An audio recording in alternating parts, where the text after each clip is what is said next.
മുഹൂർത്തങ്ങൾക്കും അതിന്റേതായ സന്തോഷങ്ങളുണ്ട്. അതിൽ ചിലത് ഒരിക്കലും മറക്കാൻ പറ്റാത്തതും. Azad gold and diamonds, Thazhepalam, Tirur. പൗരത്വ ഭേദഗതി നിയമത്തിനെതിരെ യൂത്ത് കോൺഗ്രസ് കാലടി മണ്ഡലം കമ്മിറ്റി പ്രതിഷേധ നൈറ്റ് മാർച്ച് സംഘടിപ്പിച്ചു.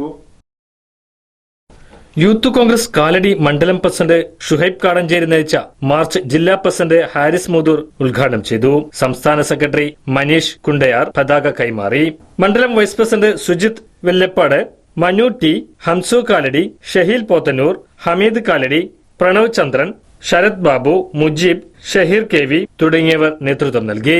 പൗരത്വ ഭേദഗതി നിയമത്തിനെതിരെയാണ് യൂത്ത് കോൺഗ്രസിന്റെ നേതൃത്വത്തിൽ നൈറ്റ് മാർച്ച് സംഘടിപ്പിച്ചത്.